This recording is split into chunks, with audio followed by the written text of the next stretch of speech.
విద్యకి ప్రజలు దూరం అవుతారని చెప్పి దాన్ని రద్దు చేస్తున్నామని చెప్పి అదే స్థానంలో నూతన విద్యా విధానాన్ని తీసుకొస్తున్నామని చెప్పి కూటమి ప్రభుత్వం చెప్తా ఉంది. ఏది ఏమైనా ప్రజల్ని అదేవిధంగా వాళ్ళ కుటుంబాలని ఆ బిడ్డల్ని విద్యకు దూరం చేసేదానికి దగ్గరగా గతంలో పాఠశాల నిర్మాణం చేసి ఎక్కడైతే 100 మంది 200 మంది విద్యార్థులు ఉంటారో అక్కడే విద్య అందించాలని చెప్పి గత ప్రభుత్వాలు చేశాయి. ఈ రోజున ప్రైవేటు విద్యని ప్రోత్సహించేదానికిగా కూటమి ప్రభుత్వం విద్యా వ్యవస్థను సర్వనాశనం చేస్తూ ఉంది.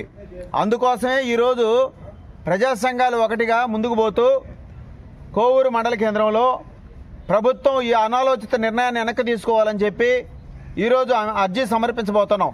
ఎందుకు చెప్తున్నామంటే విద్య ఉంటేనే సమాజం అభివృద్ధి అవుతుంది. ప్రతి ఒక్కరు విద్యావంతులైతేనే వారి స్తోమత పెరుగుతుంది, ఆర్థికంగా ఎదగలుగుతారు, ఆలోచించగలుగుతారు. ఈరోజు విద్యకు దూరం చేసే పని ప్రభుత్వం తీసుకుంటే ఇంకా బాధ ప్రజలు ఎవరికి చెప్పుకోవాలి? అందుకోసమే ఈరోజు ప్రజా సంఘాలు ఒక అర్జీని ప్రభుత్వానికి పంపించేదానికిగా ప్రజా సంఘాలు ఈరోజు కార్యక్రమం చేస్తూ ఉన్నాయి.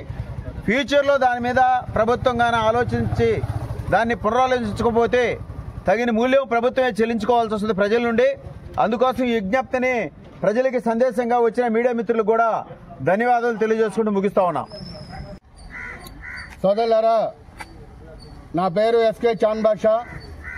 ఆవాజ్ జిల్లా కమిటీ సభ్యుడిగా నేను పనిచేస్తా ఉన్నాను. గతంలో ఉన్నటువంటి వైసీపీ ప్రభుత్వం 117 జీవోను తీసుకురావడం జరిగింది. ఆ 117 జీవో తెచ్చినందువల్ల 1వ తరగతి నుంచి 5వ తరగతి దాకా ఉన్నటువంటి స్కూళ్ళు మూతపడే పరిస్థితి ఉంది. ఆ విధంగా మూతపడితే విద్యార్థులకి చదువు దూరం అవుద్ది, తల్లిదండ్రులు ఇబ్బంది పడే పరిస్థితి వస్తుంది.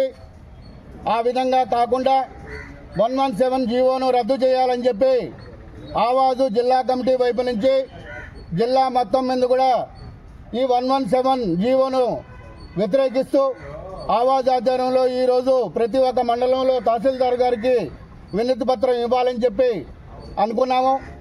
ఈ 117 జీవోను రద్దు చేయాలని చెప్పి ఈరోజు కోవూరు మండలంలో కూడా తహసీల్దార్ గారికి వినతి పత్రం ఇస్తా ఉన్నాం.